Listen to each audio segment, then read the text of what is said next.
Hello दोस्तों, स्वागत है फिर से आपके अपने यूट्यूब चैनल जानकारी मोड में।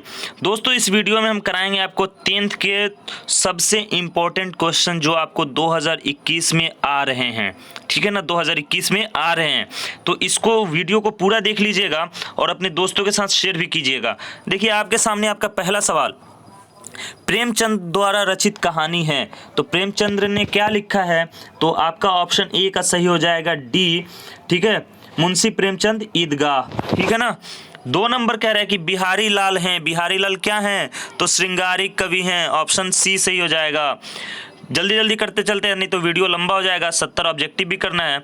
ठीक है ना। और आपको हिंदी व्याकरण का लिंक मैं नीचे दे रहा हूँ, वहाँ से जाके हिंदी व्याकरण का वीडियो देख सकते हैं, बहुत बेहतरीन उसमें बताया है। 3 नंबर है प्रश्नवाचक सर्वनाम का उदाहरण है। इसमें भी सारा कुछ आपको क्लियर कराया गया है, किताब से भी और कवायद से भी, हिंदी ग्रामर से भी। तो प्रश्नवाचक सर्वनाम का उदाहरण क्या है? तो इसमें प्रश्न किससे करेंगे? कौन। ठीक है ना, तो ऑप्शन सी सही हो जाएगा। 4 नंबर देखते हैं। 4 नंबर आपका कह रहा है कि संबंधवाचक सर्वनाम। तो संबंध किससे होता है? किसी से, जैसे तेरी कलम, तेरी किताब, संबंध जोड़ते हैं, तो ऑप्शन सी सही हो जाएगा। 5 नंबर है क्रमवीर पाठ की विधा है। क्रमवीर क्या चीज़ है? तो क्रमवीर आपका 5 का ए सही हो जाएगा, कविता है, ऑप्शन ए सही हो जाएगा। 6 नंबर कह रहे कि मानू दीदी का दूल्हा कौन था? तो 6 का सही आंसर जो है ऑप्शन नंबर ए हो जाएगा, अफसर था। 7 नंबर कह रहा है कि कलिंग का युद्ध कितने वर्षों तक चला? तो ये चला था आपका 7 का सही आंसर ऑप्शन डी हो जाएगा, 4 वर्षों तक चला था। ठीक है ना, ऑप्शन डी सही हो जाएगा। 8 नंबर कविता नहीं है, मतलब इनमें से कौन सा कविता नहीं है आपको बताना है। तो 8 का सही आंसर हो जाएगा ऑप्शन डी, हौसले की उड़ान। कबीर के पद कविता है, पीपल कविता है, खुशबू रचते हाथ कविता है, ऑप्शन डी सही हो जाएगा। 9 नंबर है कि लेखक के अनुसार ईर्ष्या की बड़ी बेटी का नाम। तो ईर्ष्या की बड़ी बेटी क्या है? निंदा है। किसी की जब हम ईर्ष्या करते हैं, किसी से जलन करते हैं, तो उसके बारे में निंदा करते हैं। 10 नंबर कह रहा है कि खगोल विद्या के क्षेत्र में विश्व प्रसिद्ध कौन है? तो आर्यभट्ट है। हाँ, आर्यभट्ट है, ऑप्शन बी सही हो जाएगा 10 का। चलिए 11 नंबर भाववाचक संज्ञा है। दोस्तों, अगर इस वीडियो को आप देख लिए ना, तो हिंदी में आपका मतलब 50 तो एकदम पक्का हो गया। ठीक है, तो वीडियो को पूरा देखिएगा, अपने दोस्तों के साथ शेयर भी कीजिएगा। 11 नंबर है भाववाचक संज्ञा कौन है? तो भाव किससे प्रकट होगा? वीरता से। ठीक है ना, उसका भाव प्रकट होगा, तो ऑप्शन बी सही हो जाएगा। 12 नंबर भाववाचक संज्ञा नहीं है। अब इसमें बताना है कि कौन भाववाचक संज्ञा नहीं है। तो सुंदरता भाव है, सुगंध भाव है, प्रेम भाव है, ऑप्शन डी सही हो जाएगा। इकबाल ये तो आदमी का नाम है, तो डी हो गया। 13 नंबर कह रहा है कि चिकित्सा का चक्कर के लेखक का नाम। तो किसने लिखा? देखिए, किसी मैंने आपको ऑप्शन नहीं दिया है ताकि आप देखें। तो किसने लिखा है चिकित्सा का चक्कर? बेढप बनारसी ने, बेढप बनारसी, ये नाम याद रहना चाहिए। 14 नंबर विक्रमशिला विश्वविद्यालय की स्थापना किसके शासनकाल में हुई? तो आपका 14 का सही आंसर क्या हो जाएगा? 14 का आपका ये कराया था आपका पाल वंश के शासक धर्मपाल ने। ठीक है ना, धर्मपाल ने इसकी स्थापना कराई थी विक्रमशिला विश्वविद्यालय की। चलिए 15 नंबर कह रहा है कि बिहारी लाल किस काल के कवि हैं? तो इसका 15 का आपका सही आंसर जो है ऑप्शन नंबर सी हो जाएगा, रीति काल के कवि हैं। 16 नंबर बाल गोविंद भगत क्या है? बाल गोविंद भगत क्या है? तो आपका ऑप्शन डी सी हो जाएगा, गृहस्थ हो जाएगा। 17 नंबर नरोत्तम दास द्वारा लिखित कविता है। नरोत्तम दास ने क्या लिखा है? तो आपका 17 का सही आंसर जो हो जाएगा ऑप्शन नंबर डी हो जाएगा, सुदामा चरित लिखा है। 18 नंबर हामिद के पास कुल कितने पैसे थे? तो 3 पैसे थे, ऑप्शन सी सही हो जाएगा। 19 नंबर कह रहा है कि हामिद रेवड़ी लेखा कितनी खुशबूदार है, किसने कहा? तो हामिद से ये बात किसने कही थी? मोहसिन ने कही थी। ठीक है ना, उसी में मोहसिन भी है, उसने ये बात कही थी हामिद को। 20 नंबर कह रहा है कि व्यक्तिवाचक संज्ञा नहीं है। तो विवेकानंद व्यक्तिवाचक, नीतीश व्यक्तिवाचक, सभा और संसद ये दोनों आपका ऑप्शन सही हो जाएगा। ठीक है ना, ये दोनों ऑप्शन सही होगा। यहाँ ये व्यक्तिवाचक नहीं होगा, ये समूहवाचक संज्ञा हो जाएगा। चलिए अगला सवाल 21 नंबर देखते हैं। 21 सवाल आपका कह रहा है कि संख्यावाचक विशेषण बताइए। तो संख्यावाचक क्या होगा, 4 हो जाएगा, ऑप्शन बी सही हो जाएगा। 22 नंबर कह रहा है कि बाल गोविंद कबीर को मानते थे, क्या मानते थे, तो साहब मानते थे, ऑप्शन डी सही हो जाएगा। दोस्तों एक भी सवाल छूटना नहीं चाहिए, आप हमें बताइए कितने आपके सही हो रहे हैं, ठीक है। 23 कह रहा है कि स्वर्ण रेखा नदी के उद्गम स्थान से हुंडरू जलप्रपात की दूरी कितनी है। तो ये आपका देखिए 2 जगह मिला, एक 50 किलोमीटर मिला, एक 45 किलोमीटर मिला है। तो आप हमें कमेंट बॉक्स में बताइए तो कौन सा सही है, ठीक है। 24 नंबर देखिए, कह रहे कि बाल गोविंद के गांव से नदी कितनी दूर है। तो कितनी दूर है आपका 24 का सही आंसर कितना हो जाएगा, ऑप्शन नंबर, इसमें तो ऑप्शन है ही नहीं, ये 2 मील हो जाएगा, ठीक है ना, 2 मील दूर है। 25 नंबर, 8 भेद हैं किसके, कारक के, संज्ञा के, सर्वनाम के या संधि के। तो देखिए कारक के जो होते हैं 8 भेद होते हैं, संज्ञा के 5 भेद होते हैं, सर्वनाम के 6 भेद होते हैं और संधि के 3 भेद होते हैं, ठीक है, ये याद रहना चाहिए आपको। 26 नंबर कह रहा है कि के लिए चिन्ह प्रयुक्त होता है, किसके लिए होता है, तो संबंध कारक के लिए होता है ना, संबंध जोड़ते हैं ना, के लिए। चलिए 27 नंबर, हुंडरू जलप्रपात किस राज्य में है, तो ये झारखंड में है, झारखंड में याद रहना चाहिए आपको हुंडरू जलप्रपात। चलिए 28 नंबर, संजू के लिए डायरी किसने खरीदी, तो उसके पिता ने खरीदी, ठीक है, उसके पिता ने। 29 नंबर कह रहा है कि संजू पिकनिक पर कब गई, संजू पिकनिक पर कब गई, तो 29 का सही आंसर आपका बी हो जाएगा, 2 जनवरी 1997। 30 नंबर कह रहा है कि पीपल के पत्ते गोल गोल कुछ कहते रहते डोल डोल किस कवि की है। तो ये किस कवि की है, 30 का सही आंसर क्या हो जाएगा आपका, गोपाल सिंह, गोपाल सिंह, ये हो जाएगा नेपाली का, ठीक है ना, गोपाल सिंह नेपाली। चलिए 31 नंबर, जो रहीम दिन ही लखें दिन बंधु सम होए किसकी लिखी हुई है। तो 31 का सही आंसर क्या हो जाएगा आपका, ऑप्शन सी निराला का है, ऑप्शन सी हो जाएगा। 32 नंबर कह रहा है कि संधि के भेद, तो अभी मैंने बता दिया आपको संधि के 3 भेद होते हैं, ठीक है ना। 33 नंबर, स्वर संधि के भेद कितने होते हैं, ये स्वर संधि इसी संधि का भेद है, स्वर संधि व्यंजन संधि।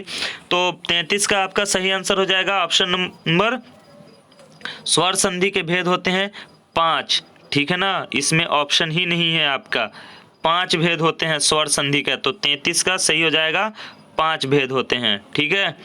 34 नंबर, बेलूर मठ स्थित है, कहाँ है, तो ये कोलकाता में है और किसने बनवाया था, स्वामी विवेकानंद ने, विवेकानंद ने ये बेलूर मठ बनवाया था, ठीक है। 35 नंबर कह रहा है कि निराला कलकत्ता छोड़ने के बाद कहाँ रहे, तो ये लखनऊ चले गए, ऑप्शन बी सही हो जाएगा। 36 नंबर, खेमा कहाँ काम करता था, तो ये होटल में करता था, होटल में करता था, ठीक है। 37 नंबर, खेमा अपने भाइयों में कितने नंबर पर था, तो आपको याद आना चाहिए, ऑप्शन नहीं है इसमें, इसीलिए तो आपको याद करना है कितने नंबर पे, तो आपका सही आंसर हो जाएगा 4 नंबर पे, 4 नंबर पे था, ठीक है। चलिए 38 नंबर, काल के कितने भेद हैं, तो काल आपको पता ही है, काल के कितने भेद होते हैं, 3 भेद होते हैं, कौन सा, भूतकाल, भविष्यकाल और वर्तमान काल, प्रेजेंट, पास्ट और फ्यूचर। 39 नंबर, गुड़िया पढ़ लिख कर क्या बनना चाहती थी, तो गुड़िया पढ़ लिख कर क्या बनना तो गुड़िया पढ़ लिख कर अध्यापिका बनना चाहती थी, ठीक है ना, ऑप्शन ए हो जाएगा। चलिए 40 नंबर, लक्ष्मीबाई कहाँ की रानी थी, तो ये तो क्या सवाल, झांसी की रानी थी, ठीक है, ऑप्शन हो जाएगा, ऑप्शन नहीं है, झांसी की रानी थी लक्ष्मीबाई। 41 नंबर, कर्पूरी ठाकुर की विशेष रुचि किसमें थी, तो गीत में थी, ऑप्शन सी सही हो जाएगा, इसमें बिना कुछ सोचे समझे, ठीक है ना। चलिए आगे बढ़ते हैं, कितना नंबर हो गया, ये 42 नंबर। 42 नंबर कह रहा है कि 1600 मीटर की दौड़ में प्रथम स्थान किसने पाया, तो ये सोनी ने पाया, ऑप्शन सी सही हो जाएगा। 43 नंबर, जिस समास में पूर्व प्रधान रहता है, पूर्व पद प्रधान रहता है, उसे हम क्या कहते हैं, तो 43 का सही आंसर ऑप्शन सी हो जाएगा, कर्मधारय कहते हैं। 44 नंबर, जिस समास में उत्तर पद प्रधान रहता है उसे तत्पुरुष कहते हैं, ये तो बिना कहे सी मारिए टिक इसका, ठीक है ना। 45 नंबर, कर्पूरी ठाकुर का जन्म हुआ था। कर्पूरी ठाकुर का जन्म कहाँ हुआ था? 45 का आपका सही आंसर ऑप्शन डी हो जाएगा, 1924 में। कितने? 24 जनवरी 1924 को कहाँ पैदा हुए हैं? तो बिहार के समस्तीपुर में पैदा हुए हैं, समस्तीपुर में, ठीक है ना। चलिए आगे बढ़ते हैं। 46 नंबर, 46 कह रहे हैं कि लक्ष्मीबाई के बचपन का नाम क्या था? तो ये मनुकर्णिका यानी मनु था, ठीक है ना, बचपन में मनु नाम था।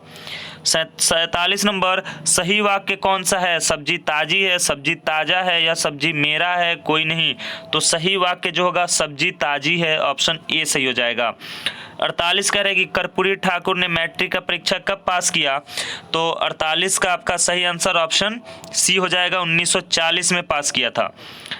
49 नंबर, सपूत में उपसर्ग क्या होगा? 49 नंबर कह रहा है आपका कि सपूत में उपसर्ग क्या होगा?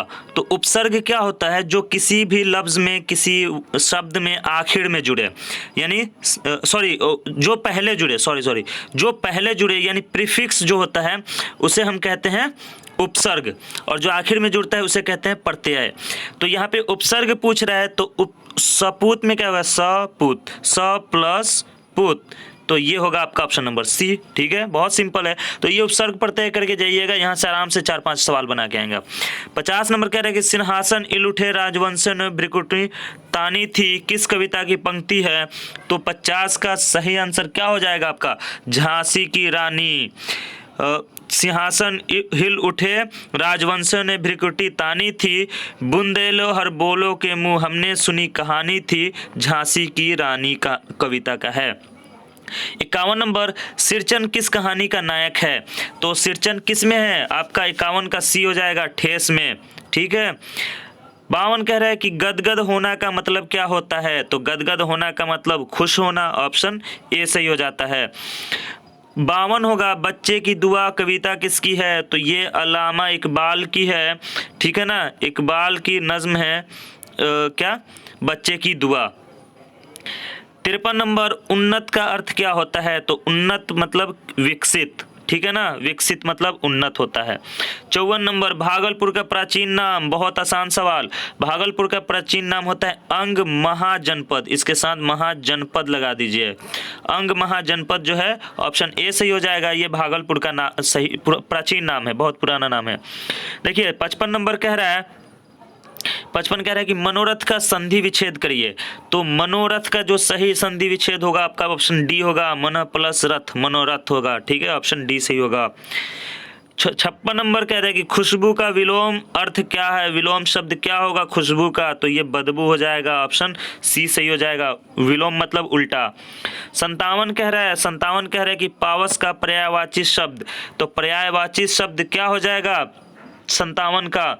तो आपका सही आंसर जो है ऑप्शन नंबर डी हो जाएगा, वर्षा का मतलब पावस हो जाता है। चलिए 57 हो गया, आगे बढ़ते हैं। देखिए बस ये लास्ट ही चल रहा है अब। 58 नंबर, ठीक है ना, 58 कह रहा है, देखिए बहुत सिंपल सवाल है, लेकिन आप समझिए इसको। दीन का अर्थ क्या होगा?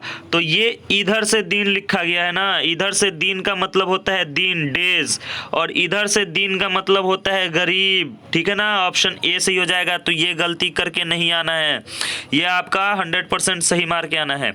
59 नंबर कह रहा है, क्या कथा सम्राट किसे कहा जाता है? तो कथा सम्राट किसे कहा जाता है? 59 का आपका सही आंसर जो है ऑप्शन नंबर बी सही हो जाएगा, ऑप्शन 59 का आपका ऑप्शन नंबर बी सही हो जाएगा, ठीक है। प्रेमचंद को, मुंशी प्रेमचंद को कथा सम्राट कहा जाता है।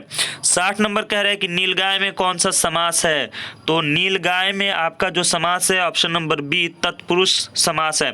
समास का भी पूरा मैंने बताया है, समास कारक सब बताया है, उसका लिंक मैंने वीडियो का नीचे डिस्क्रिप्शन में दिया गया है, वहां से देख लीजिएगा। 61 नंबर, कर्पूरी ठाकुर दो बार बिहार के डैश डैश बन चुके हैं, क्या बने हैं? तो बिहार के मुख्यमंत्री ही बनेंगे, ठीक है ना, ऑप्शन बी सही है, 2 बार मुख्यमंत्री बन चुके हैं कर्पूरी ठाकुर। 62 नंबर कह रहा है कि नाक कटना मुहावरे का अर्थ बताइए। तो नाक कटना मतलब इज्जत चला जाना, ऑप्शन ए सही हो जाएगा। 63 नंबर, खाक छानना मतलब दर दर भटकना, ऑप्शन डी सही हो जाएगा। 64 नंबर कह रहा है आशा का विलोम शब्द यानी उल्टा, तो आशा का क्या हो जाएगा आपका 64 का ए हो जाएगा, निराशा हो जाएगा। ठीक है। 65 नंबर कह रहा है कि उपकार में उपसर्ग बताइए। उपसर्ग मतलब जो पहले आता है, तो उपकार में पहले क्या आएगा, ऑप्शन ए उप। ठीक है ना। चलिए 66 नंबर देखिए, 66 कह रहा है कि दीर्घ आयु का विलोम शब्द बताइए। दीर्घ आयु का उल्टा बताना है, तो दीर्घ मतलब बड़ा, अल्प मतलब छोटा होता है, तो आपका ऑप्शन ए सही हो जाएगा, अल्प आयु। ठीक है ना। 66 का ए हो जाएगा। 67 कह रहा है, 67 कह रहा है, बस 2-3 सवाल और बचे। 67 कह रहा है कि मोहसिन किस पाठ का पात्र है, तो मोहसिन किसका है, ईदगाह का है मोहसिन, और एक और कौन सा था, हामिद। ठीक है ना। ये सब ईदगाह के पात्र हैं। चलिए आगे देखते हैं। 68 नंबर है विवेक का समानार्थी शब्द, तो विवेक, अपने विवेक से काम लीजिए। तो विवेक से काम कैसे लेते हैं, अपने समझ से काम लेते हैं, यानी ऑप्शन बी सही हो जाएगा। ठीक है। 59 नंबर, बस 2 सवाल और बचे हैं। प्रतिज्ञा का अर्थ क्या है, तो प्रतिज्ञा करना यानी प्रण करना, ऑप्शन ए सही हो जाएगा। 70 नंबर कह रहा है, दोस्तों वीडियो को लाइक कर दीजिए, हम लोग आखिरी सवाल पे आ गए हैं। ठीक है ना। आखिरी सवाल पे आ गए। वीडियो को लाइक करके अपने दोस्तों के साथ शेयर जरूर कर दीजिएगा, ताकि उनको भी ये वीडियो मिल सके। देखिए आखिरी सवाल है 70 नंबर, हुंड्रू के झरने की ऊंचाई कितनी है, तो हुंड्रू के झरने की ऊंचाई है 243 फुट। ठीक है। ऑप्शन ए सही हो जाएगा। ठीक है। तो मिलते हैं दोस्तों अगली वीडियो में, तब तक के लिए goodbye, thanks for watching, जय हिंद।